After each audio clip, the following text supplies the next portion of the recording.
Shalom, selamat pagi, salam damai sejahtera buat kita semua. Pada pagi hari ini kita akan bersama-sama mendengarkan firman Tuhan yang terambil dari kitab Yesaya pasal 52 ayat 13 sampai ayat yang ke-15. Sebelumnya mari kita satu dalam doa, kita berdoa. Terpuji namamu Bapa yang kekal, di dalam nama Tuhan kami Yesus Kristus.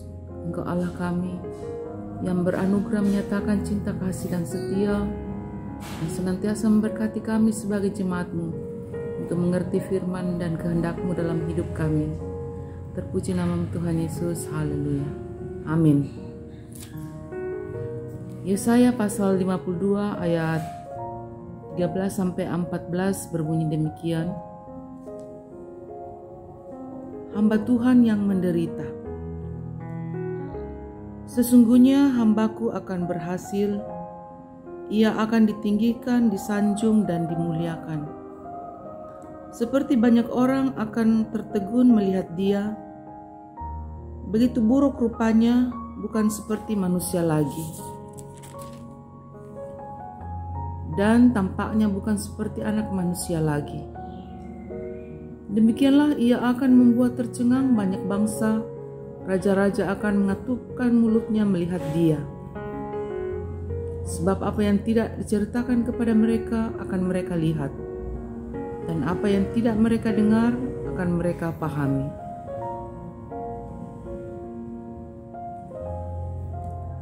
Sidang jemaat kekasih Tuhan,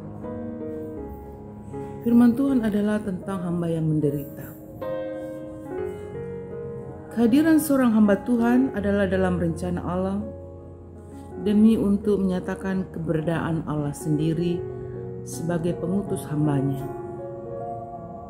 Dan seorang hamba Tuhan diutus kemana saja, dan apapun yang diperintahkan untuk dilakukan atau disampaikan senantiasa haruslah seperti itu.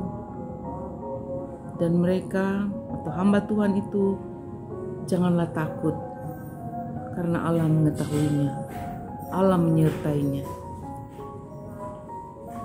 Allah mengutus hambanya seperti domba di tengah-tengah serigala, sehingga tentu ada hikmat, ada Roh Kudus, ada kebijaksanaan di dalam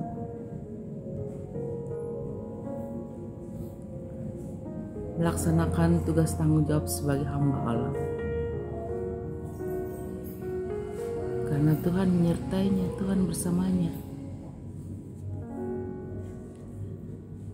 Tuhan Yesus juga sendiri bersaksi tentang dirinya dan Bapanya yang mengutusnya, dan juga Bapanya yang bersaksi tentangnya. Dan bahwa Tuhan Yesus pun ketika ia naik ke surga, setelahnya itu dia juga mengutus Roh-Nya yang kudus. Sebagai hamba yang menderita, karena hamba Tuhan itu harus menanggung begitu banyak dosa manusia. Manusia itu berdosa, manusia menanggung dirinya, menanggung dosanya. Tetapi Tuhan Yesus, dia harus menanggung dosa-dosa manusia, sehingga bebannya itu harus sampai mati di kayu salib. Dia harus memikul beban yang sangat berat, beban yang tidak seorang pun bisa melakukannya, kecuali bahwa hanya dialah yang diutus untuk mengerjakan, melakukan apa yang Tuhan kehendaki bagi isi dunia ini. Penderitaan itu adalah karena dosa-dosa, kesalahan, dan hal-hal jahat yang sudah manusia lakukan. Dan Tuhan tidak ingin menghukum manusia begitu saja, tetapi Dia memberi kesempatan kepada kita melalui anaknya, melalui hambanya yang menderita, yaitu Tuhan kita Yesus Kristus, sehingga kita bisa mampu memikul hidup kita di hadapan Tuhan.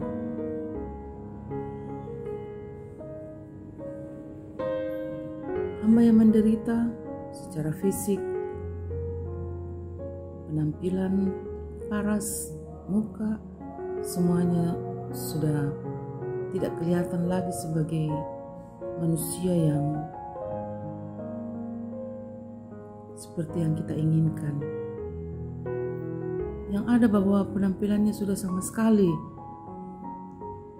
tidak menyenangkan dan tidak enak dipandang mata.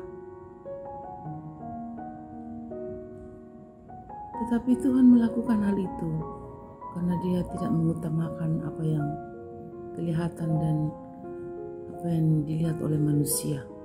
Bahkan kesetaraannya dengan Allah tidak dipertahankannya, tetapi Dia lebih mengambil rupa atau menjadi seorang hamba yang menderita. Tetapi dalam penderitaannya, dalam semua kesengsaraannya karena kasih-Nya, Allah memandangnya sebagai hamba-Nya yang setia.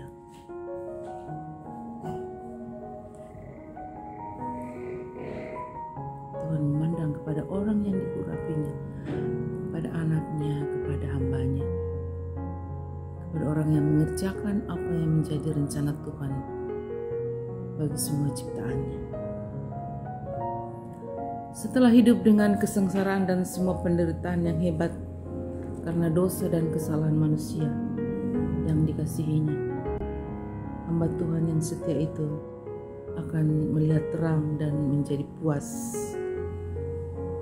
karena memang Allah menyertainya, Allah berada di pihaknya dan membenarkan hamba-Nya yang rela memikul kuk dan beban yang ditangguhkan kepadanya demi keselamatan umat manusia. Sidang jemaat kasih Tuhan, ada hal surgawi yang sudah dilakukan, yang sudah menjadi berkat bagi kita semua.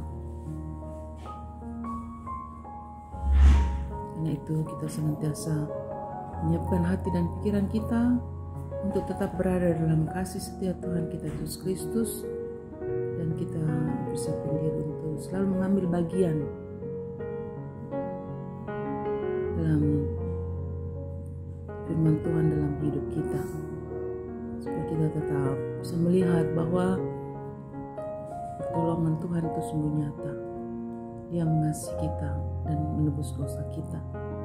Dia rela menempuh kehidupan yang pahit, sengsara dan pedih demi kita umat manusia, bagi mereka yang mengasihinya. Terpujilah nama Tuhan kita Yesus Kristus dari saat ini dan sampai kekal selama-lamanya. Amin.